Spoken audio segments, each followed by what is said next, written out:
안녕하세요, 여러분. 오늘은 챕터 2 고객의 뇌 속에 숨겨져 있는 진짜 구매 동기 읽어드리겠습니다. 앞서 인간의 행동을 다양한 관점에서 살펴보았다. 이번 챕터에서는 고객의 머릿속에 어떤 종류의 구매 동기가 있으며 이들은 어떻게 상호작용하는지를 살펴볼 것이다.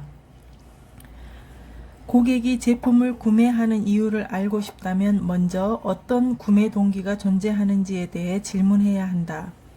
무엇이 고객의 마음을 움직이고 결정하게 하는지에 대한 억측과 이론은 수없이 많다. 그 중에는 사실에 부합하는 것도 있지만 그렇지 않은 것도 상당하다. 고객과 소비자를 정말로 이해하고 싶다면 동기 시스템과 감정 시스템에 대해 좀 더 상세히 살펴봐야 한다. 이 챕터가 중요한 이유가 여기에 있다. 이 챕터에서는 고객이 제품을 구매하는 이유, 그리고 어떤 제품을 어떤 근거로 구매하는지 알아보려고 한다. 그동안 나는 여러 대학교와 전문학교에 초대받았고 많은 사람들 앞에서 강연했다. 강연할 때마다 사람들은 어떤 학문적 근거에 기반해 그런 이야기를 하는지 질문했다. 이 책을 읽는 독자들 중에도 같은 궁금증을 가진 사람들이 많을 것이라 판단해 학문적 배경을 좀 더 심화시켜 책을 저술했다.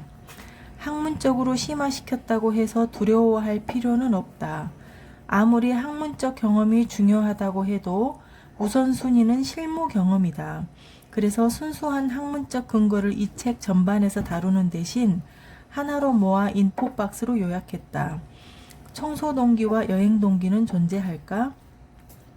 이제 무엇이 고객을 움직이게 하며 고객이 제품을 구매하는 이유가 무엇인지 본격적으로 알아볼 것이다. 이 문제에 대한 해답을 찾기 위해 아주 실용적인 방법을 동원해 진행해 보려 한다. 먼저 존모 부인이라는 인물을 설정하고 제품을 구매하는 존모 부인과 동행할 것이다. 존모 부인의 쇼핑은 슈퍼마켓에서 시작한다. 그녀는 여기에서 채소, 우유, 물, 빵, 치즈를 산다. 음식물 동기가 확실히 영향력을 행사하는 듯 보인다. 그런데 존모 부인의 장바구니에 청소용품과 반려견 사료가 들어있는 것을 본다면 생각이 약간 복잡해진다. 청소 동기와 동물 동기가 작동한 것일까? 그런 다음 존모 부인은 약국으로 가서 비타민을 구매한다. 아하, 아마도 건강 동기가 그녀를 움직인 것이리라. 존모 부인은 멈추지 않고 옷가게로 향한다. 그녀는 밝은 색상의 세련된 블라우스를 산 뒤 매장을 떠난다. 여기서는 패션 동기가 작동했을 것이다. 거기서 끝이 아니다. 바로 옆에 있는 스포츠 용품점에서 조깅화도 한 켤레 구매하는데 이를 보면 건강 동기가 있음이 분명하다. 이쯤에서 의문이 든다. 혹시 건강과 구분되는 스포츠 동기가 따로 존재하는 것은 아닐까? 존모 부인이 급히 여행사로 가서 도시 투어 상품을 예약했을 때 우리는 약간 당황했다. 여행 동기가 존재한다고는 생각하지 않았기 때문이다. 그렇다면 어떤 동기에 의해 그녀는 도시 투어 상품을 예약한 것일까? 이런 궁금증에 갸우뚱하고 있을 무렵 우리는 존모 부인과 헤어지기로 한다. 만일 온종일 그녀를 따라다니며 이러한 종류의 동기 찾기 작업을 계속해 나갔다면 하루가 마무리될 즈음엔 수백 가지나 되는 동기를 모았을 게 뻔하기 때문이다.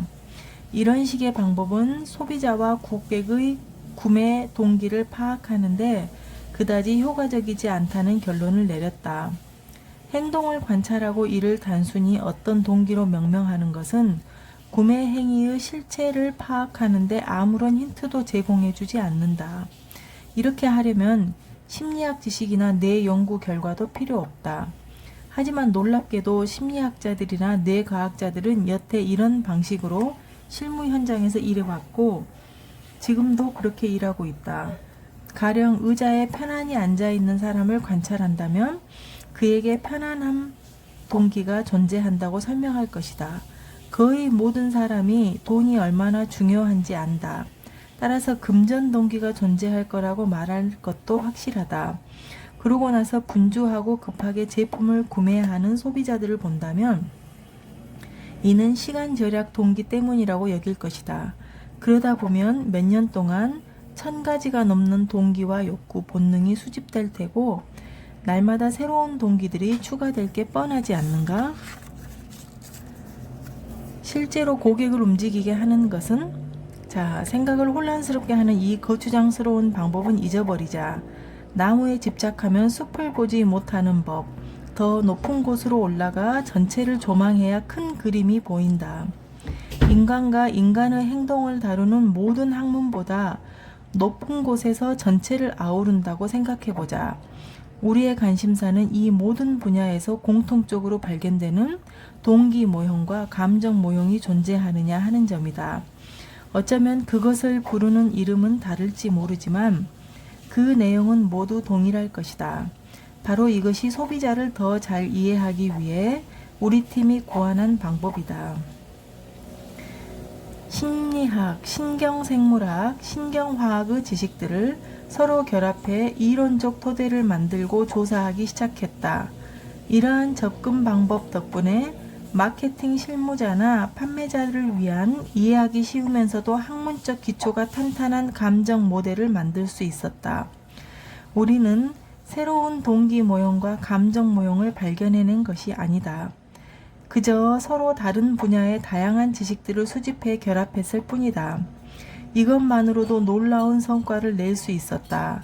나아가 뇌 속에서 동기 시스템과 감정 시스템이 활성화될 때 무엇이 어디서 어떻게 움직이고 변화하는지도 연구했다. 머릿속의 쌍둥이 감정과 동기. 지금까지 감정과 동기라는 개념은 언제나 함께 사용돼 왔다. 왜냐하면 뇌과학자는 감정에 관해서 심리학자는 동기에 관해서 이야기를 해왔기 때문이다. 물론 일상에서 이 두 개념은 비슷한 의미로 쓰인다. 뇌과학자들은 연구를 통해 감정의 배후에 어떤 목표가 있는 것을 알게 되었다. 목표는 동기를 갖게 하는 중요한 요소이기도 하다. 심리학자들은 동기가 감정과 결합되어 있으며 따라서 동기로 인해 표정 변화가 생긴다는 사실을 인식하였다. 이것이 감정이라는 개념의 핵심 요소다. 동기와 감정을 좀 더 상세히 구분해 볼 필요가 있다. 우선 감정부터 살펴보자. 하나의 예시를 들어 감정을 좀 더 자세히 살펴볼 것이다. 인간의 뇌 속에서 가장 강력한 감정 시스템인 불안, 공포, 안전 시스템을 관찰해보자. 이 불안 시스템의 목적은 위험과 위협으로부터 자신을 보호하는 것이다. 저녁 무렵 집으로 가고 있는 자신의 모습을 상상해보자. 이때 갑자기 권총을 든 남성이 당신 앞에 나타나 서류 가방을 빼앗으려 한다. 그 상황에서 당신의 머리와 뇌 속에서는 무슨 일이 일어나고 있을까? 이때는 당신 뇌의 대뇌 변연계 부위가 활성화된다. 대뇌 변연계는 발생학적으로 오래된 뇌 영역에 속하는데 이 상황을 위험한 것, 평가적 요소로 평가해서 노르아드레날린과 코르티솔이 방출되도록 한다. 이렇게 되면 심장박동, 생리학적 요소, 심장박동이 증가하며 당신은 불안과 공포감을 생생히 느낄 것이다. 불안과 공포감은 감정적 요소겠죠? 당신이 공포심에 사로잡혀 정신을 잃거나 그대로 몸이 굳어버리지 않는다면 그 권총이 진짜인지 혹시 도주 가능성은 있는지를 생각해 보게 된다. 인지적 요소죠. 이런 상황이라면 당연히 얼굴 표정도 변한다. 표현적 요소. 미소는 사라지고 놀라서 겁먹은 표정으로 변할 것이다. 천만다행으로 이 순간 경찰이 지나간다면 그렇게 되면 상황이 뒤바뀌어 오히려 강도가 공포감에 사로잡히게 된다. 이제 정글로 자리를 옮겨 강도를 호랑이로 교체해보자. 이 상황에서도 당신의 신체와 뇌는 강도를 만났을 때와 거의 같은 과정을 경험한다. 감정은 우리의 생명을 보호하고 삶의 목표에 도달하기 위해 정신과 육체를 지배하는 일반화된 프로그램이다. 모든 감정 프로그램에 대해서는 나중에 더 자세히 살펴볼 것이다. 이제 동기란 무엇인지 알아볼 차례다. 동기는 감정 프로그램을 우리가 살아가는 현재의 삶과 상황으로 전환하는 것을 말한다. 조금 전 우리는 뇌 속에 불안 시스템이 존재한다는 것을 살펴보았다. 이 시스템은 위험하고 안전이 위협받는 상황에서 피하도록 지시한다. 자동차를 구매하려는 소비자와 동행한다고 가정해보자. 자동차를 살 때 가장 중요시 여기는 게 무엇인지 묻는다면 안전이라고 말할 것이다. 불안 시스템이라는 감정 시스템이 자동차를 구매하는 특수한 상황에서 일종의 동기로 작용한다. 그 동기는 되도록 안전한 자동차를 구매하도록 유도한다. 우리의 생각과 동기는 언제나 감정 프로그램에 기반을 두고 있다. 아프 예를 통해 감정과 동기, 생각이 얼마나 밀접한 관련을 맺고 있는지 알 수 있다. 이제 이런 시스템에 어떤 이름이 붙이는지 살펴보자. 뇌과학자들은 우리가 방금 알게 됐던 이 시스템을 공포 시스템이라고 부른다. 환자와 함께 작업하는 심리학자들은 이를 불안, 공포, 공황 시스템이라고 표현한다. 삶의 긍정적인 측면을 관찰하는 시장 심리학자들은 안전 시스템이라고 부른다. 이 모든 것이 기본적으로 똑같은 감정 시스템을 의미하지만 각자가 관찰하는 관점에 따라 같은 시스템에 서로 다른 이름을 부여한 것이다. 거의 모든 감정 시스템에서 우리는 각 분야의 서로 다른 표현에 직면했다. 때문에 다양한 명칭으로 인한 혼란의 딜레마를 방지하기 위해 우리는 중립적인 이름을 붙이려 한다. 빅3와 그 딸들, 아들들. 고객의 머릿속에서는 실제로 무슨 일이 일어날까? 자세히 살펴보기 전에 먼저 뇌 속에 존재하는 감정 시스템의 기본 구조를 조망해 보기로 하자. 모든 감정 시스템의 중심에는 음식, 수면, 호흡처럼 생리적인 생명 욕구가 존재한다. 이 욕구들은 원천적으로 변화가 불가능할 뿐만 아니라 우리의 생명을 결정하는 것들이므로 여기에서 다루지 않을 것이다. 이제 빵, 물, 치즈를 구매했던 존모 부인의 예로 돌아가 보자. 생명 유지를 위한 필수 욕구들 말고도 우리 삶 전체를 결정하는 세 가지 주요 감정 시스템이 존재한다. 바로 다음에 나와 있는 우리의 뇌 속에 있는 빅3다. 균형 시스템, 지배 시스템, 자극 시스템. 그런데 진화 과정에서 이 외에 추가 모듈이 발전했다. 추가로 발전한 모듈은 세 가지 시스템인 빅3의 내부 혹은 그 사이에 자리 잡고 있다. 이 추가 모듈들은 인간이 환경에 적응하도록 도와줌으로써 삶의 목표를 훨씬 더 잘 성취할 수 있게 해준다. 즉, 우리의 유전자 중 가급적 많은 유전자를 다음 세대나 그 후세대에 잘 전달할 수 있게 도와주는 것이다. 추가 모듈에는 다음과 같은 것들이 있다. 고객의 뇌 속에 있는 빅3 감정 시스템, 자극 시스템, 탐색 발견, 지배 시스템, 경쟁 축출, 균형 시스템, 안정, 포획, 사냥, 놀이, 싸움, 성욕, 식욕, 구토, 결합, 돌봄. 이런 것들은 뇌 연구 분야와 심리학의 연구 성과를 연계하면 이런 형태의 감정 시스템 지도가 만들어진다. 즉, 결합, 돌봄, 이것은 균형 시스템과 자극 시스템이 사이에 있는 것이고, Q 매니지먼트는 지배 시스템과 균형 시스템 사이에 있는 것이고, 포획, 사냥, 놀이, 싸움, 이것은 자극 시스템과 지배 시스템 사이에 있는 것이고, 성욕은 세 가지 시스템의 가운데 존재하는 것입니다. 그리고 우리의 구매 행동에 영향을 끼치는 또 다른 묘들도 있는데 다음과 같다. 놀이, 포획, 사냥, 싸움, 식욕, 구토. 그런데 표 2-1에서 제시된 빅3와 모듈의 배치는 우연적이거나 자의적으로 묘사한 것이 아니다. 이 그림은 각각의 감정 시스템 사이에 존재하는 모듈들의 위치를 나타낸 뇌의 관계도다. 예를 들어 성욕은 부분적으로 지배 시스템 및 자극 시스템과 똑같은 신경 전달 물질에 의해 조종된다. 그림에서 성욕이 지배 시스템과 자극 시스템을 덮고 있는 것도 그런 이유 때문이다. 결합 모듈과 돌봄 모듈도 비슷하다. 대부분은 균형 시스템과 똑같은 뇌의 영역에서 처리되지만 일부는 뇌의 다른 영역에서 처리된다. 감정 시스템의 배후에 어떤 것들이 있는지에 대해서는 이 챕터를 읽으며 차차 알게 될 것이다. 빅3와 각각의 모듈 뒤에는 뇌 조직과 다수의 신경 전달 물질이 관여된 매우 복잡한 처리 과정이 숨겨져 있다. 모든 감정 시스템과 동기를 담당하는 뇌의 중심 영역은 바로 대뇌 변형계이다.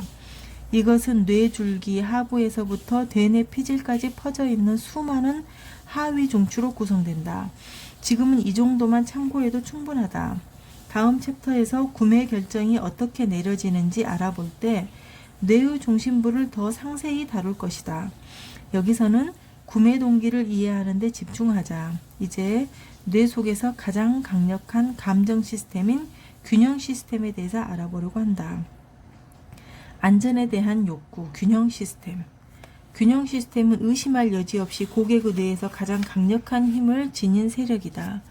균형 시스템은 고객이 안전과 평화를 지향하게 하고 모든 위험과 불확실성을 피해 조화를 추구하게 한다. 인생의 모든 것이 가장 익숙한 자리에 있고 모든 것이 순조롭다면 균형 시스템은 인간을 행복하게 만든다.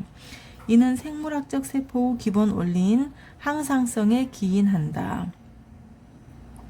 생물학자들은 이를 항동성이라고 부른다. 항상성은 세포들이 가급적 적은 에너지로 살아가게 하고 내 외부 환경 사이에서 에너지를 보존하는 평행 상태에 도달하게 한다. 균형 시스템은 다음과 같은 명령을 내린다. 모든 위험을 피하라. 모든 변화를 피하라. 습관을 만들어 가급적 오래 유지하라. 모든 방해물과 불확실성을 피하라. 내외적인 안정을 추구하라. 에너지 균형을 최적화하고 쓸모없는 에너지를 낭비하지 마라.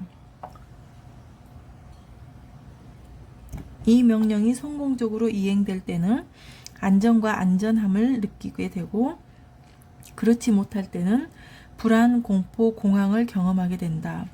모든 감정 시스템은 균형 시스템처럼 위험을 피해 안전을 찾게 하는 것이 기본 목표다. 그리고 이는 쾌불쾌로 구성되어 있다.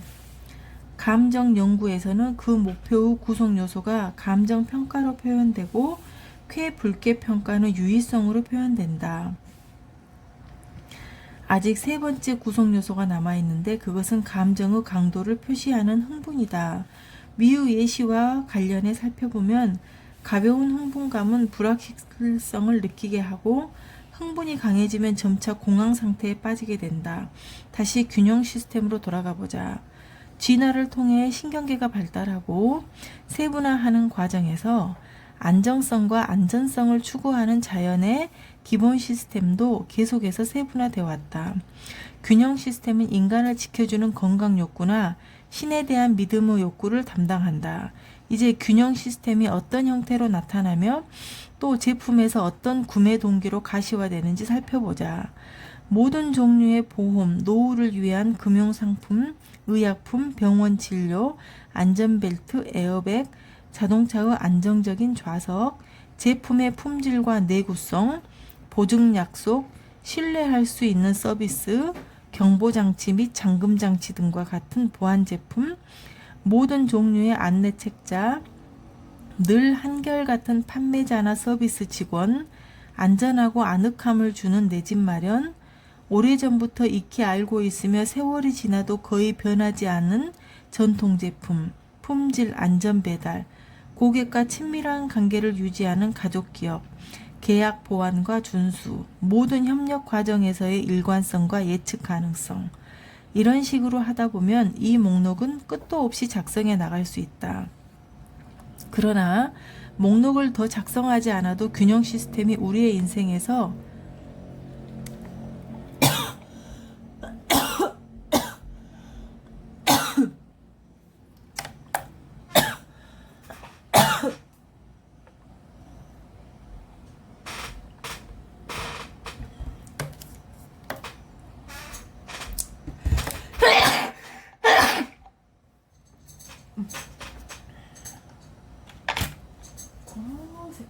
이게 시끄러워.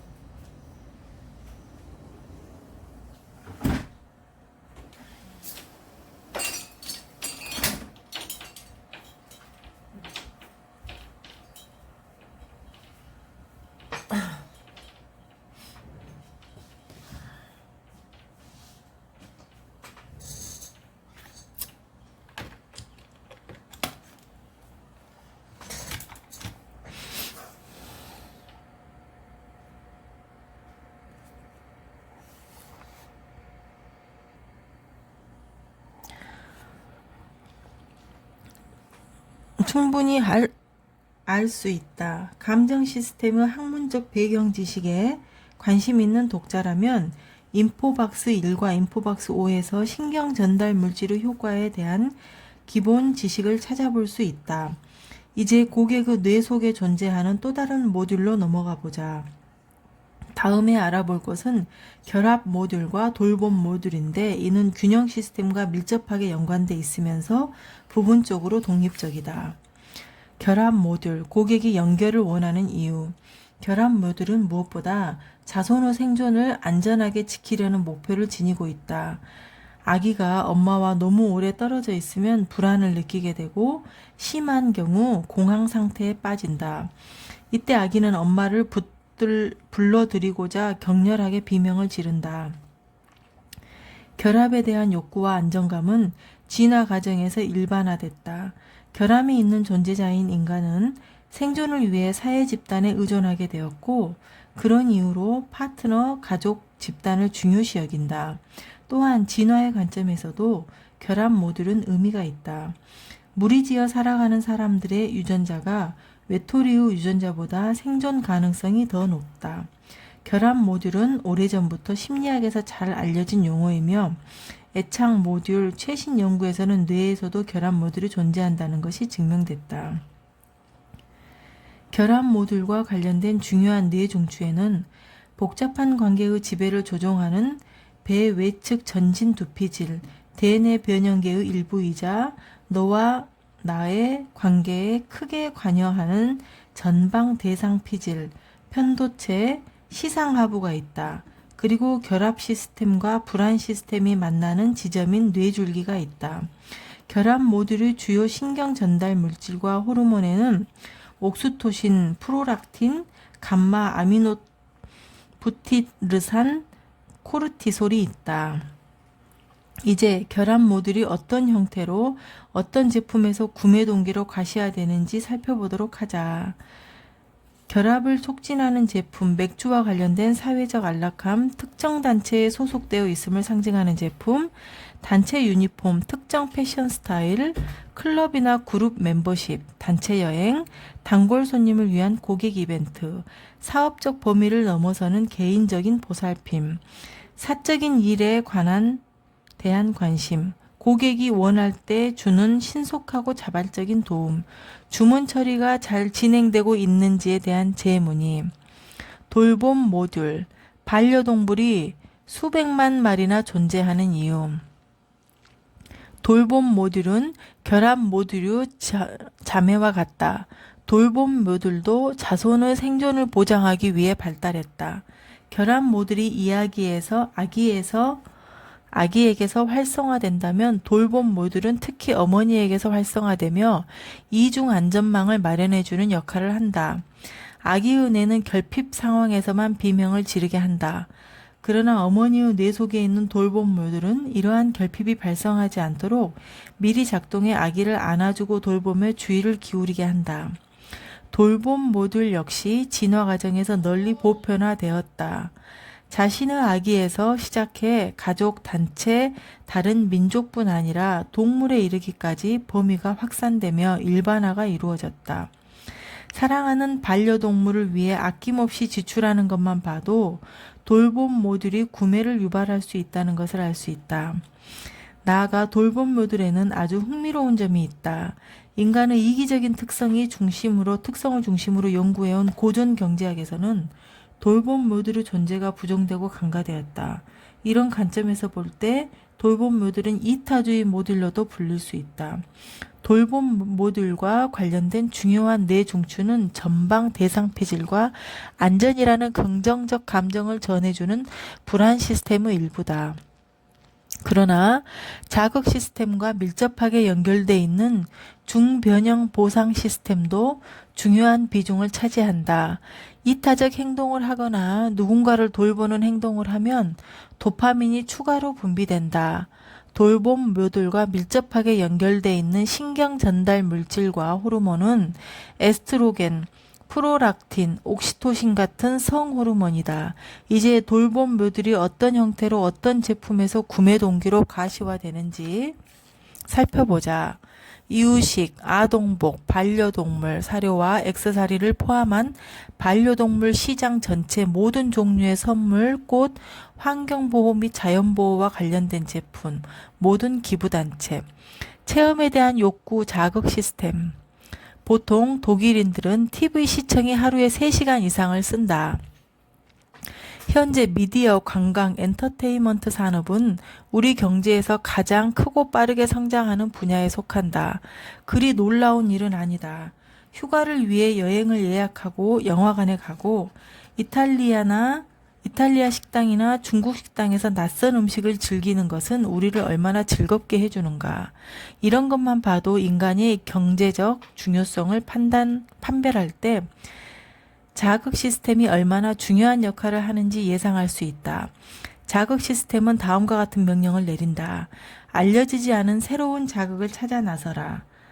벗어나라. 주변 환경을 발견하고 탐험하라. 보상을 찾아라. 지루함을 피하라. 다른 사람과 차별화된 존재가 되라. 이런 명령을 이행하면 고객은 재미와 가벼운 흥분감을 경험하게 되지만 그렇지 못할 경우엔 지루함을 경험하게 된다. 균형 시스템과 마찬가지로 자극 시스템도 우리 삶에 없어서는 안 될 중요한 요소다. 자극 시스템에서 무엇보다 중요한 것은 예상치 못한 보상과 새로움이다. 진화의 관점에서 보면 이 시스템은 다음과 같은 점에서 굉장히 중요하다. 생물체는 새로운 생활 환경, 새로운 영양의 원천을 개척해 새로운 능력과 기능을 습득한다. 그 덕분에 끊임없이 변화하는 환경에서 생존 가능성이 높아진다. 현대 생활에서도 자극 시스템의 영향력은 조금도 사라지지 않았다. 새로운 트렌드, 기술 혁신, 멈추지 않는 호기심, 도전적이고 흥미진진한 체험의 추구 등 이 모든 것은 자극 시스템 덕분이다. 소비자가 새로운 음식을 먹어보고 낯선 나라를 탐험하고 흥미로운 연극을 관람하고 아방가르드 예술 운동을 찾아보는 것도 모두 자극 시스템 덕분이다. 이런 행동을 하게 만드는 공통적인 원인이 바로 자극 시스템임을 아는 것이 중요하다. 이제 자극 시스템이 어떤 형태로 어떤 제품에서 구매 동기로 가시화되는지 살펴보자. 미식 요리법 체험, 여행업계, 전자오락기기, 라디오와 TV, 오락용 책, 모든 종류의 기호품, 비디오, 음악, 다른 사람과 다르게 보이도록 해주고 타인의 이목을 끄는 데 도움을 주는 제품, 레저 산업, 혁신 제품, 디자인 관련 여행과 관광, 쇼핑 체험, 혁신 제품, 박람회 초대, 신제품 정보 및 뉴스, 이벤트 초대, 놀이묘들, 자극 시스템의 딸들. 놀이묘들은 자극 시스템과 연결돼 있지만 뇌 연구의 관점에서 보면 부분적으로는 독립성을 갖고 있다. 놀이묘들은 특히 어린이에게서 활성화되는데 아이들은 놀이를 통해 정신력과 운동력이 향상되기 때문이다. 뇌 속에서 놀이묘들은 자극 시스템과 밀접하게 결합되어 있으며 도파민이 중요한 신경 전달 물질로 작용한다. 그러나 뇌에는 배내 측간내와 놀이 본능을 유발하는 다발력 핵 같은 별도의 영역도 존재한다. 도파민 때문에 기분이 좋아지기도 하지만 쾌감을 경험할 때 자생적으로 발생하는 오피오이드도 활성화된다. 아세틸콜린도 놀이묘들에 관여하는 신경 전달 물질인데 경험을 통해 빠르게 학습하도록 돕는다. 이제 놀이묘들이 어떤 형태로 어떤 제품에서 구매 동기로 가시화되는지 살펴보자.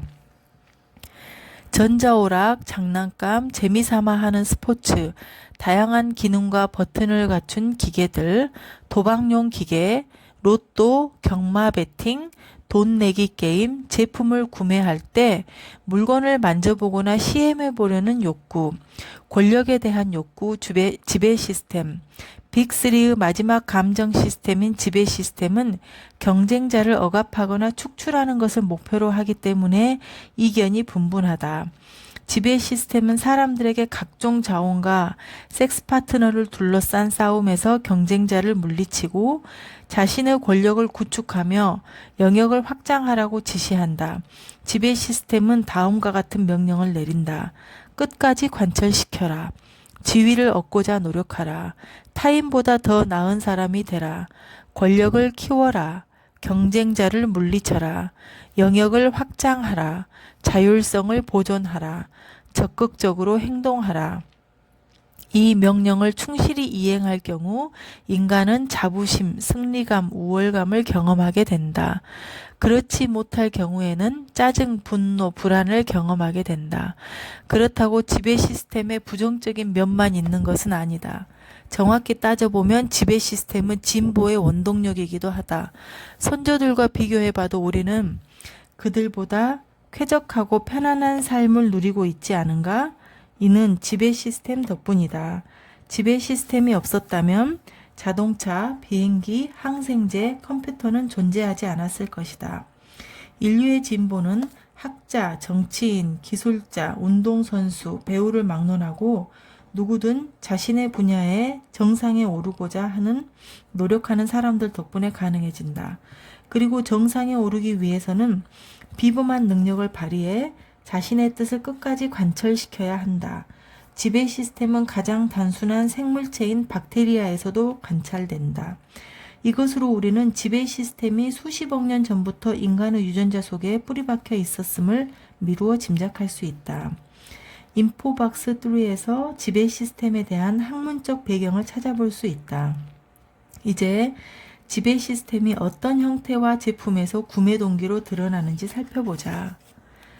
고가의 시계나 향수 혹은 패션 등 지위를 상징하는 모든 종류의 제품, 엘리트 클럽 멤버십, VIP 지위, VIP 이벤트, 자신감을 올려주는 자동차, 기계나 도구, 고급 와인처럼 우월한 전문가적 지식을 상징하는 제품, 체력과 민첩합을 향상시키는 데 도움이 되는 스포츠 기구와 헬스 보충제 및 관련 서비스, 효율성과 성능을 향상시키는 제품이나 시스템 혹은 서비스.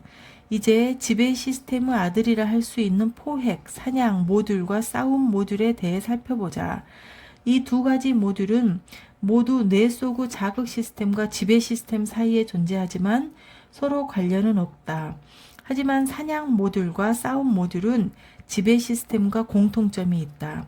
이들 사이에 공통점이 존재한다는 중요한 사실을 증명한 사람은 미국의 유명 신경생물학자인 야크 팡크세프이다.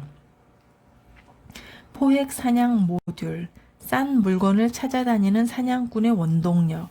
포획 사냥 모듈은 놀이의 구성 요소와 공격적인 구성 요소 모두를 갖고 있다. 사냥하는 행위는 대개 짜릿한 불확실성과 즐거운 긴장감을 유발하는데 이는 놀이의 구성 요소와 관련이 있다. 반면 사냥감을 죽이거나 경쟁자를 몰아내는 측면에서 보면 공격적 구성 요소와 관련이 있다. 포획 사냥 모듈에서 중요한 뇌 영역은 시상하부다. 여기서는 도파민과 테스토스테론이 가장 중요하게 작용하는 신경 전달 물질인 것으로 보인다. 현재 이 부분과 관련해서는 아직 더 많은 연구가 필요하다. 이제 포획 사냥 모듈은 어떤 형태로 어떤 제품에서 구매 동기로 가시화되는지 살펴보자. 사냥용품, 낚시용품, 값싼 제품 사냥하기. 독일의 유명 할인점 알디에서 저렴한 컴퓨터를 한정 판매할 때 벌어지는 고객들의 치열한 구매 전쟁을 생각해보자. 싸움 모듈. 축구할 때 활성화되는 뇌 중추. 싸움 모듈은 지배 시스템과 밀접하게 연결되지만 자극 시스템 내의 놀이 모듈과도 관련이 있다. 특히 이 모듈은 훗날의 비상 상황에 대비해 놀이를 하면서 신체 투쟁 능력을 익히고 향상시키는 어린 소년들에게 매우 활성화된다. 싸움 모듈의 중요한 뇌 영역은 시상의 다발 옆핵 그리고 후핵과 우리가 놀이 모듈과 지배 시스템을 다뤘을 때 알게 되었던 뇌 영역들이다. 이 모듈의 주요 신경 전달 물질과 호르몬은 도파민, 테스토스테론, 노르아드레날린, 아세틸콜린, 다양한 종류의 오피오이드이다. 이제 싸움 모듈이 어떤 형태로 어떤 제품에서 구매 동기로 가시화되는지 살펴보자. 상대 선수와 대결하는 스포츠 시합, 테니스, 복싱, 축구 등, 그리고 여기에 필요한 스포츠 용품, 스포츠 경기 관람 등. 성역 모듈 프로이트의 유산. 의심할 것도 없이 성욕은 지배 시스템, 자극 시스템, 균형 시스템만큼이나 중요하다. 지금은트 프로이트가 성욕이라는 말에 만큼이나라는 단어를 쓸 정도로 성욕을 과소평가했다는 사실을 안다면 아주 거세게 항의했을 것이다. 성욕은 기본적으로 인간의 감정 시스템을 움직이는 근원이라고 주장하면서 말이다. 프로이트의 주장은 맞기도 하면서 틀리기도 하다. 그럼 먼저 프로이트가 범한 오류부터 살펴보자. 쥐나 생물학적 관점에서 보면 오류가 분명히 드러난다. 암수 성세포의 결합에 의한 번식은 진화 과정에서 상대적으로 늦게 나타났다. 현대에도 많은 생물체가 성행위를 하지 않고 번식을 한다. 그러나 생물체는 이미 수십억 년 전부터 가장 단순한 형태의 지배 시스템과 균형 시스템, 자극 시스템을 따르고 있었다.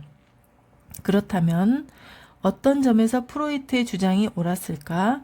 사실 성욕은 기존의 모든 감정 시스템에 분명하게 연관돼 있고 번식이라는 목표를 달성하기 위해 이 감정 시스템을 이용한다. 다른 말로 표현하자면 성욕은 이미 존재하는 감정 프로그램에 기본적으로 설정돼 있다는 것이다. 빅3와 그 모듈들에 관여하는 수많은 뇌 영역과 호르몬 역시 결정적으로 성욕과 협력하고 있다.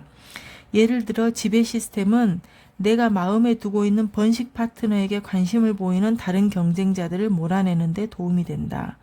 지배 시스템은 남성들의 성공이나 출세와 관련이 있는데 이는 여성에게 매력적인 남성으로 보이게 한다. 자극 시스템은 번식 파트너의 관심을 자기 쪽으로 유도하고 섹스를 통해 즐거움을 얻도록 돕는다.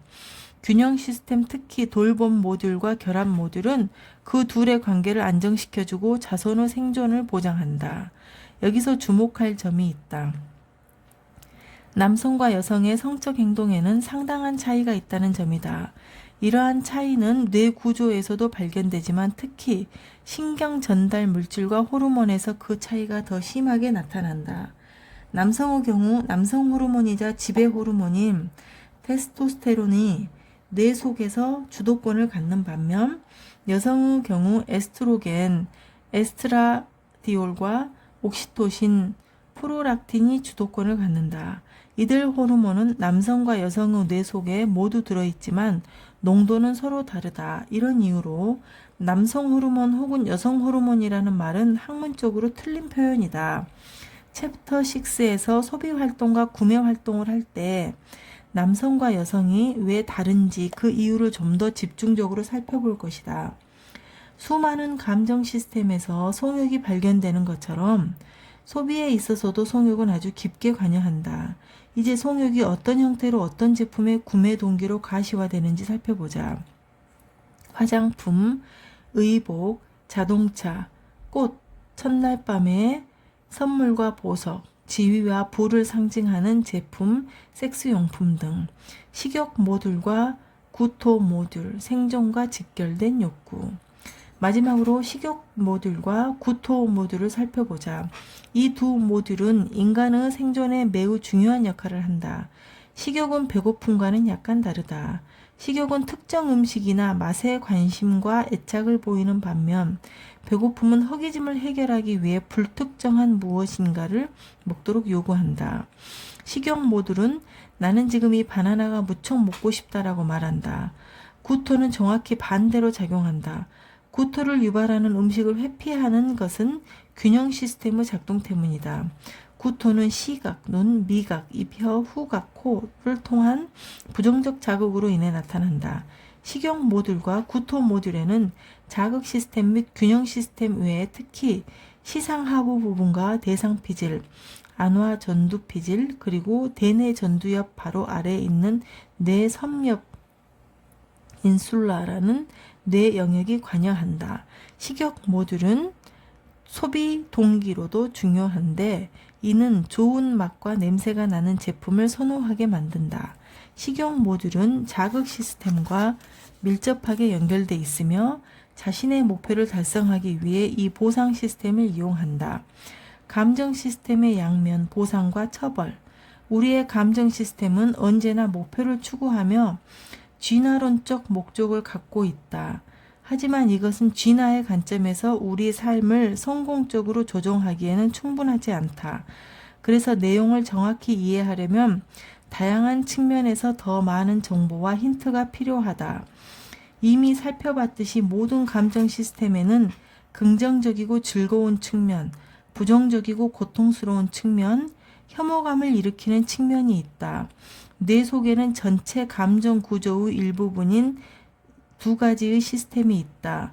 그것은 긍정적인 보상 시스템과 부정적인 회피 시스템이다. 먼저 보상 시스템을 알아보자. 학문적 측면에서 보면 보상 시스템은 두 가지의 기능으로 나뉜다. 하나는 즐거운 기대감을 통해 보상을 찾아낼 동기를 부여하는 보상 기대 시스템이며 다른 하나는 우리가 고대하던 물건을 구매할 때 좋은 감정으로 보상을 해주는 실제의 보상 시스템이다. 보상 기대 시스템은 신경 전달 물질인 도파민에 강력히 의존하는 반면 실제의 보상은 행복감을 주는 호르몬인 엔도르핀에 의해 유발된다. 보상 시스템에 관여하는 주요 핵은 대뇌 측 좌핵이다. 보상 기대 시스템은 만족을 모른다. 보상 기대 시스템의 중요한 특징은 영원히 만족하지 못한다는 점이다. 한 번 주어진 보상에 빨리 익숙해져 다음번 보상에서는 그만큼 만족하지 못하고 더 갈망한다. 다시 말해 더는 만족하지 않는다. 더 많은 것을 원해라는 뜻이다. 보상 기대 시스템의 영원한 불만족은 소비사회를 이끌어가는 중요 원동력이다. 자동차는 갈수록 튼튼해지고 빨라진다. 휴가 여행은 계속해서 우리를 더 먼 목적지로 유인한다. 스마트폰은 항상 새롭고 발전된 기능을 탑재한다. 빌헬름 부슈는 이런 상황을 시에서 아주 잘 표현했다. 당신이 그토록 애타게 얻으려고 노력한 것, 그것은 당신 것이 되었다. 당신은 승리감을 느끼고 큰 소리로 환호했지. 마침내 평화가 내게 찾아왔노라고. 그런데 이봐, 그렇게 격렬하게 떠들지 말고 혀를 잘 길들여. 모든 소원은 말이야. 그 소원이 이루어지면 당장 새끼 소원을 불러올 테니까. 여기서 주목해야 할 것은 새끼 소원이 자기 어머니 아버지보다 더 크고 좋고 빠르며 아름다워야 한다는 점이다. 회피 시스템의 구조도 이와 유사하다. 여기에도 처벌 기대와 실제 처벌을 위한 하부 시스템이 존재한다. 여기서 중요한 뇌의 영역은 편도체와 뇌 섭렵이다. 처벌 시스템에도 자체 법칙이 있는데 상실은 뇌에서 처벌로 경험된다. 처벌은 보상보다 2배나 더 강한 강도로 느껴진다. 가령 100유로를 얻었을 때 느끼는 기쁨보다 100유로를 잃었을 때 느끼는 고통이 뇌 속에서 2배나 더 강하게 일어난다. 노벨 경제학 수상자인 데니얼 카터먼은 이 관계를 발견해 전망 이론, 프로스펙트 티오리로 설명한 최초의 학자였다. 이제 모든 감정의 상반된 두 가지 측면을 알게 됐으니 이 감정들이 어떻게 드러났는지 표 2-2에서 보자. 지배 시스템의 보상 쾌감은 자존감, 승리감, 자부감으로 나타나고 회피, 불쾌는 경로, 분노, 무기력으로 나타난다. 자극 시스템의 보상은 기분 전환, 짜릿한 즐거움, 놀라움. 회피는 회피, 불쾌함은 지루함, 단조로움. 균형 시스템의 보상은 안전, 보호감. 균형 시스템의 불쾌감은 불확실성, 두려움, 공포. 결합 돌봄의 보상은 사랑, 보호받음. 결합 돌봄의 불쾌는 고독, 외로움. 성욕은 자극, 오르가즘. 회피, 불쾌는 성적 좌절. 머릿속에서 일어나는 권력 투쟁. 지금까지 설명한 구매 동기를 꼼꼼하게 읽고 살펴보았다면 이 과정에서 몇 가지 모순을 발견했을 것이다. 가령 균형 시스템을 항상 존재해왔던 전통적인 상품을 구매하도록 유도한다. 반대로 자극 시스템은 늘 새로운 상품을 찾게 하고 최신 트렌드를 따르도록 한다. 여기서 뭔가 좀 이상하다는 것을 느꼈을 것이다. 왜냐하면 균형 시스템과 자극 시스템이 모순 관계에 있기 때문이다. 이런 모순은 돌봄 모듈과 지배 시스템 사이에서도 나타난다. 돌봄 모듈은 고객을 독려해 다른 사람을 기쁘게 하고 선한 행동을 유도하며 기부하도록 만든다. 반면 지배 시스템은 이기적인 힘을 지니고 있기에 내면에서 이렇게 외친다. 기부하지 마라. 돈은 너 자신을 위해 써라. 이 경우 지배 시스템은 돌봄 모듈 균형 시스템과 모순된다. 머릿속에서 일어나는 권력투쟁 2-3 뇌는 탁월한 논리에 따라 작동한다. 구매, 리스크를 감수하는 지배 시스템과 자극 시스템은 위험을 예방하고 절약을 강조하는 균형 시스템, 결합 돌봄과 함께 팽팽하게 대결하고 있다. 그리고 바로 이것이 머릿속에 있는 동기 시스템과 감정 시스템을 배후에서 은밀하게 조종하는 중요한 논리의 실체다. 이들은 각기 다른 뇌 영역에서 처리되고 다양한 신경 전달 물질의 지원을 받지만 표 2-3에서 나타난 것처럼 고도로 지능적인 시스템, 즉 관계망을 이루고 있다. 지배 시스템과 자극 시스템이 고객의 머릿속을 낙관적으로 만들고 활성화시키는 동기 시스템인 반면 균형 시스템은 억압적이고 비관적인 역할을 한다. 지배 시스템과 자극 시스템은 리스크를 감수하고서라도 많은 돈을 쓰도록 고객을 자극한다. 반대로 균형 시스템은 리스크를 방지하면서 절약하도록 독려한다. 또 한 가지 더 중요한 점이 있다. 낙관주의와 비관주의 사이에서 계속되는 주기적인 반복, 즉 지배 자극 시스템과 균형 시스템 사이의 반복은 경기순환의 심리학적, 생물학적 원동력이기도 하다는 점이다. 머릿속에서 일어나는 동기의 역동성과 권력투쟁의 학문적 배경에 관심이 있는 독자는 인포박스 4에서 더 자세한 내용을 알아볼 수 있다. 감정과 가치의 공간. 여기까지 읽고서 빅3, 자극 시스템, 지배 시스템, 균형 시스템과 그 딸들, 아들들 및 각 관계들 간의 역동성이 아주 그럴듯해 보일 수도 있을 것이다. 하지만 이곳으로 고객과 그의 구매 동기, 욕구, 소망, 가치를 실제로 설명할 수 있을까? 내 대답은 아직 충분하지 않다이다. 우리가 아직 관찰하지 않은 것은 빅3 사이에 존재하는 혼합 감정이다. 일단 표 2-4에 나와 있는 림빅 맵의 기본 형태를 살펴보자. 림빅 맵은 인간의 모든 동기와 감정 공간을 보여주고 있다. 모험 스릴은 자극 시스템과 지배 시스템을 사이에 있고, 규율 통제는 지배 시스템과 균형 시스템 사이에 있고, 환상 향유는 자극 시스템과 균형 시스템 사이에 있는데, 놀이 여성의 성욕은 자극 시스템과 균형 시스템 사이에 있습니다. 남성의 성욕은 자극 시스템과 지배 시스템 사이에 있고, 이 지도는 고객을 더 잘 이해하기 위해 굉장히 중요하며 이 책의 끝까지 우리와 계속 행동할 것이다. 그런데 지도의 이름이 왜 림빅일까? 이유는 간단하다. 우리 머릿속에 모든 감정 시스템과 동기 시스템이 자리 잡은 곳이 바로 대뇌 변형계이기 때문이다. 림빅 시스템.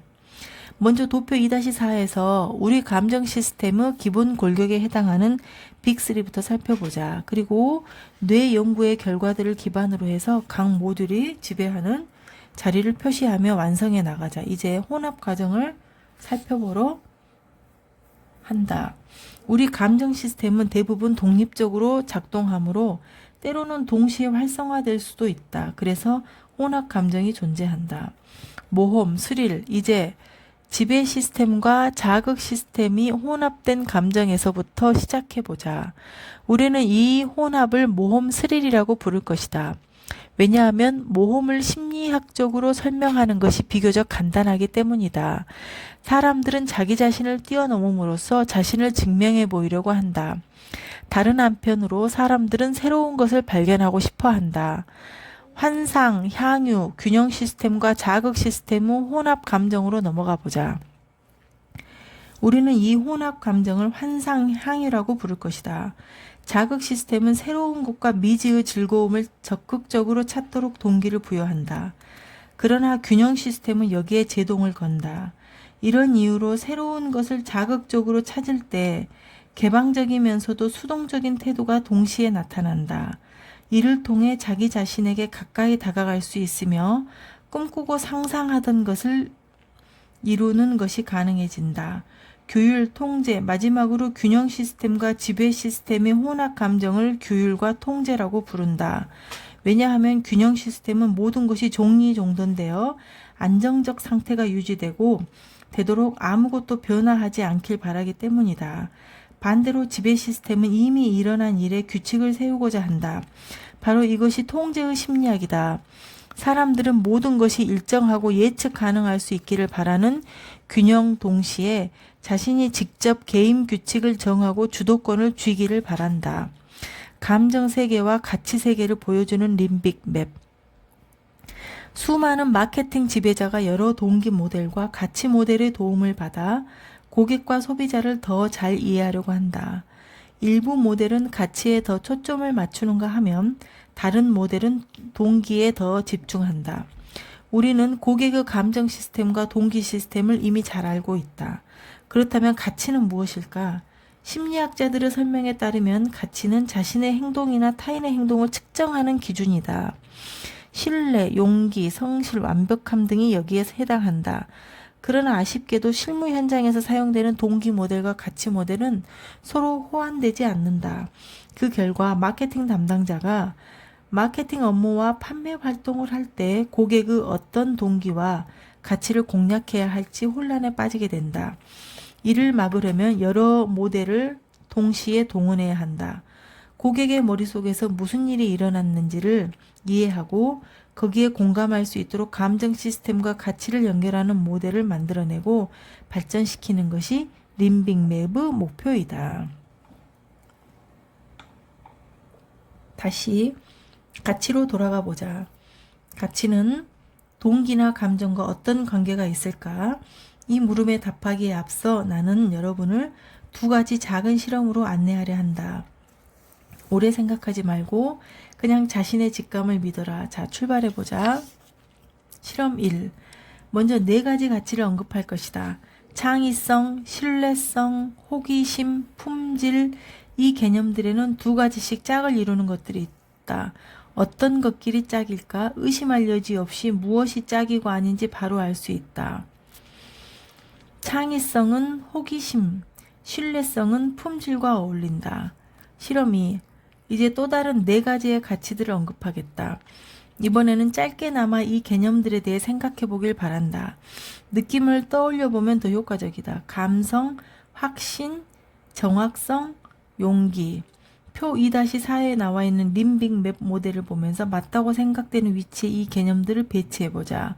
도표 2-5에서는 가치의 위치를 확인할 수 있다. 2-5 감정. 감정은 자극 시스템에 있을까요? 감성이 여기 있네. 확신. 확신은 균형 시스템. 정확성. 용기. 지배 시스템.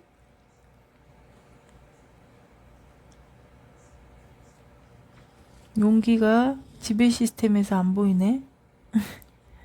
자, 이 두 가지 실험에서 비교적 쉽게 답을 찾았을 것이다. 그 이유는 무엇일까? 가치에는 항상 감정 요소가 포함되어 있다. 여러분을 안전하게 정답으로 이끄는 것도 이 감정들이다. 실험 1에서는 호기심과 창의성 사이에 공통된 힘을 느낄 수 있다. 바로 자극 시스템이다. 신뢰성과 품질에서도 마찬가지다. 여기서 원동력은 균형 시스템이다. 림빅 맵의 네 가지 가치를 분류할 때는 확실히 시간이 좀 더 걸릴 것이다. 실험 1때보다 오차는 더 나겠지만 그래도 무엇이 정답인지 느낄 수 있다.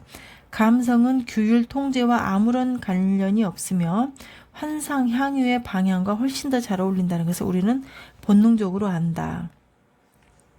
정확성은 정확히 그 반대이다. 정확성을 마음속에 떠올리면 시계장치나 기계의 정밀함이 연상된다.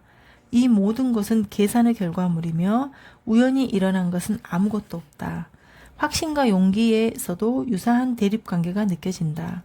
확신은 균형 시스템 쪽으로 기울고 용기는 모험 스릴 쪽으로 기운다는 것을 알 수 있다. 이처럼 가치 또한 뇌 속에서 비교적 명확한 자리를 차지하고 있음이 확실하다. 우리 연구팀은 이와 똑같은 과제, 여기서는 훨씬 더 많은 개념과 가치가 제시되었다. 과제를 님펜브루크 그룹에서 수많은 소비자와 심리학자들을 대상으로 진행했다. 심리학자의 뇌, 사소한 추가 방해는 제외하고 심리학자의 뇌와 일반 소비자의 뇌에 차이가 없었기 때문에 결과 역시 거의 같았다. 도표 2-5를 보면 고객과 소비자의 머릿속에 들어있는 전반적인 가치 세계가 어떤 모습을 하고 있는지 알 수 있다. 고객과 소비자에게 중요하고 가치 있는 모든 것은 림빅 내부 감정 공간과 가치 공간에서 발생한다. 상반된 욕구들의 긴장 관계, 앞부분에서 감정 시스템이 지능적인 관계망을 형성하고 있음을 살펴보았다.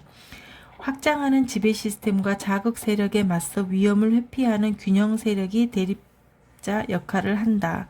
우리는 림빅 맵의 도움으로 감정의 위치를 알게 된 지금 머릿속에 있는 역동성에 대해 자세히 살펴볼 것이다. 뇌 속에는 여러 감정 간의 긴장 관계와 표면적인 모순이 존재한다. 소비자의 무의식적인 논리와 구매 결정을 더 잘 이해하기 위해서는 감정들의 긴장 관계와 모순에 대해 알고 있어야 한다. 쾌락주의적 긴장과 금욕주의적 긴장부터 시작해보자. 쾌락주의적 긴장 대 금욕주의적 긴장. 여러분도 이런 경험을 해보았을 것이다. 전날 밤의 식사는 환상적이었고 와인은 넉넉했다. 즐거움의 자극 시스템이 환호성을 질렀다. 그러나 집으로 돌아가는 길에 왠지 양심의 가책이 느껴진다. 다음 주에는 단식을 해야겠다. 이제 폭식은 끝났고 금욕과 규율이 기다리고 있다. 다른 예를 들어보자. 기분 좋게 쇼핑거리를 누비며 여기저기 잡다한 물건을 샀다. 저녁에 양손 가득 쇼핑한 물건을 들고 집으로 돌아왔다. 그 물건들을 보니 왠지 삶이 풍요로워지는 듯해서 기분이 좋다. 침대에 누워 베르너 터키 퀴스덴마허가 쓴 단순하게 살아라를 읽는다.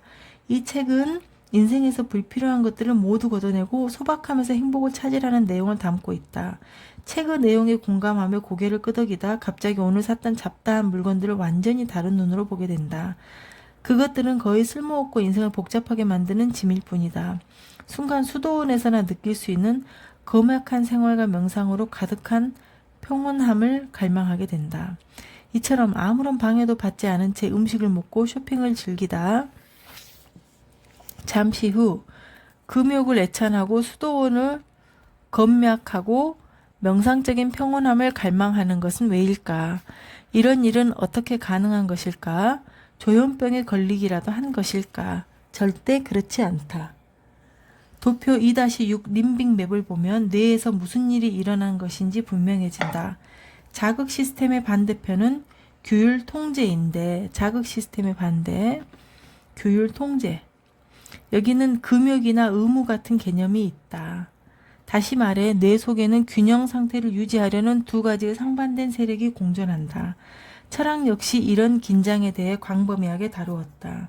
예를 들어 덴마크 철학자 쇠렌 키르케고르는 그의 책 이것이냐 저것이냐에서 즐거운 삶과 의무로 채워진 삶 사이의 딜레마를 서술했다. 혁명적 긴장 대 보존적 긴장.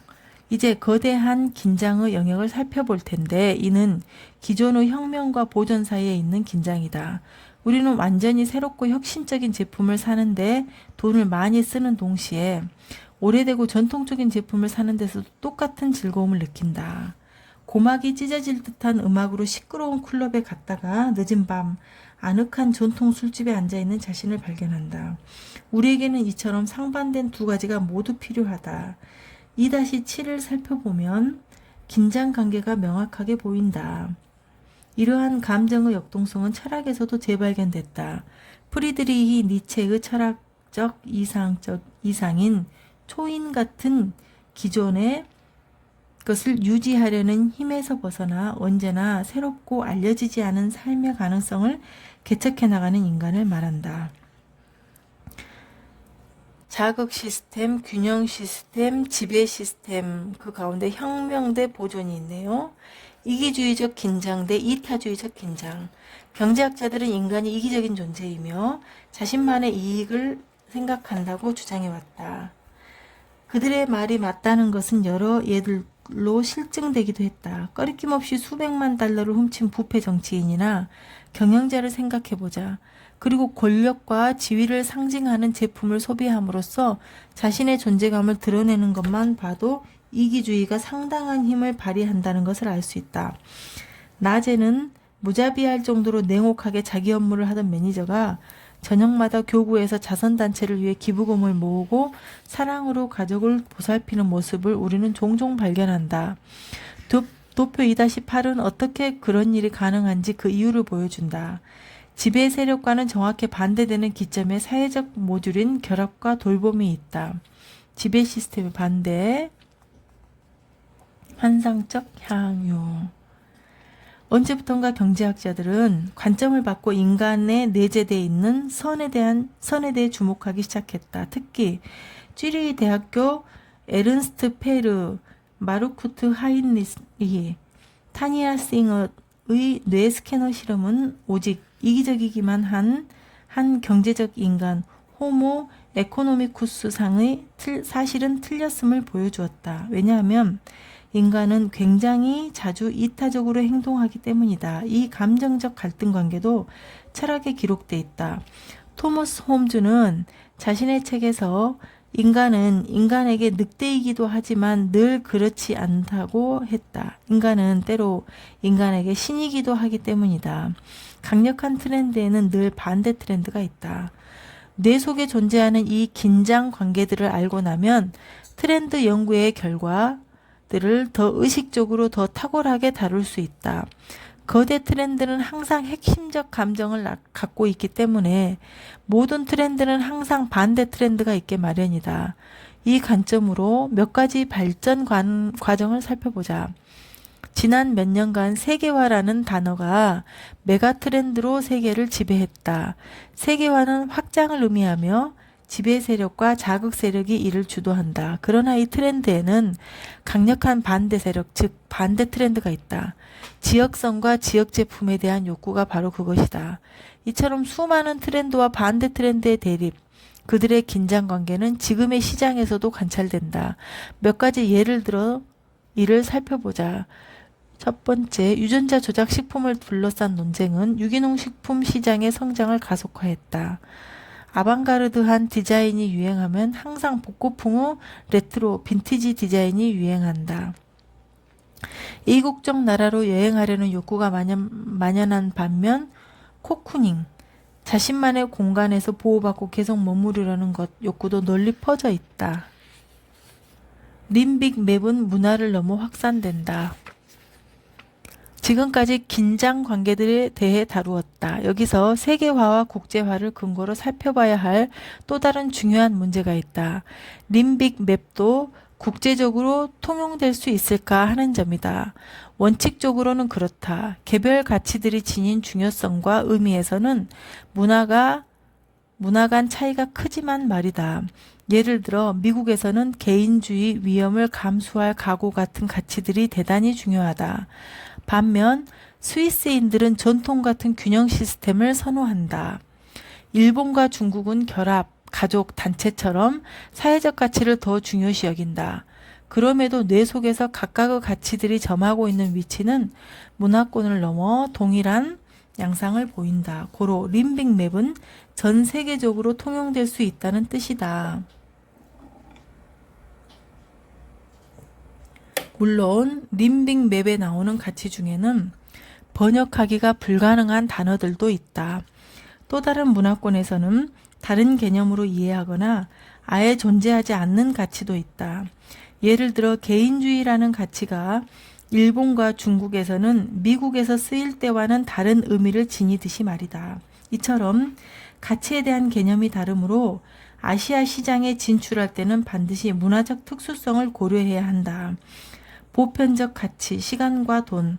챕터 2 도입에서 우리는 시간 동기나 금전 동기 같은 것이 별도로 존재하는지 생각해 봤다.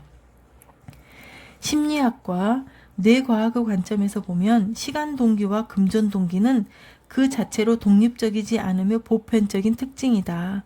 먼저 돈부터 시작해보자. 돈은 더 포괄적이고 보편적이며 일반화된 가치의 상징으로 소비자의 모든 욕구와 소망을 충족시킬 수 있게 돕는다.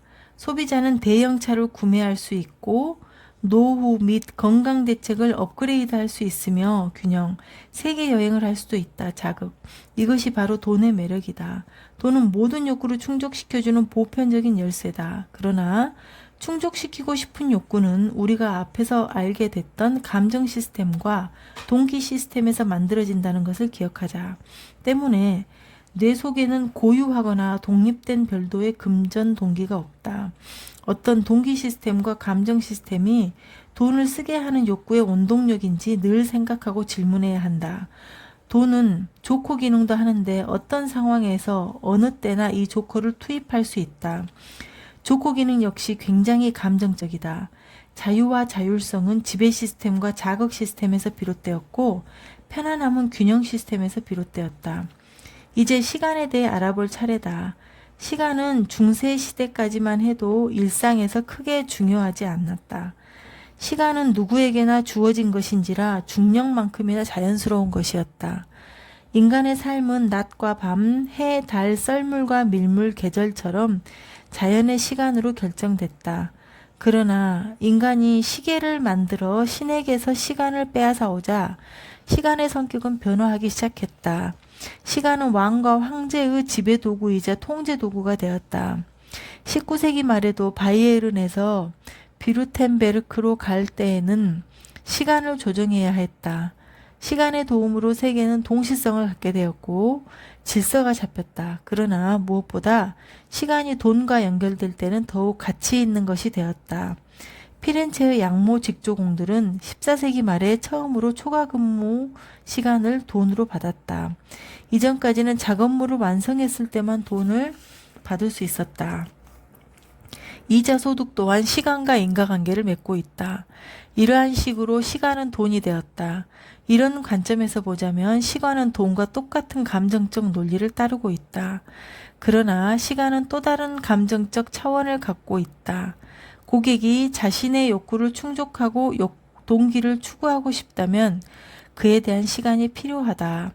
고객은 불쾌감을 주는 활동을 할 때 시간을 절약하고 노력한다. 내 경우 책상 정리가 그러한 활동에 속한다. 동시에 절약한 시간을 즐거운 활동을 하는 데 쓴다. 영화를 보러 가거나 목욕하러 가거나 자극, 클럽 앞에서 오픈카를 노골적으로 과시하며 주차한다. 집에. 이처럼 돈을 절약할 수 있지만 시간을 절약하는 일은 갈수록 어려워진다. 시간은 비축할 수 있는 게 아니기 때문이다. 자, 오늘 챕터 2를 마쳤습니다. 다음 시간에 챕터 3를 읽어드리겠습니다. 챕터 3는 상품과 시장의 무의식적인 논리입니다. 여러분, 좋아요, 구독 눌러주세요. 안녕.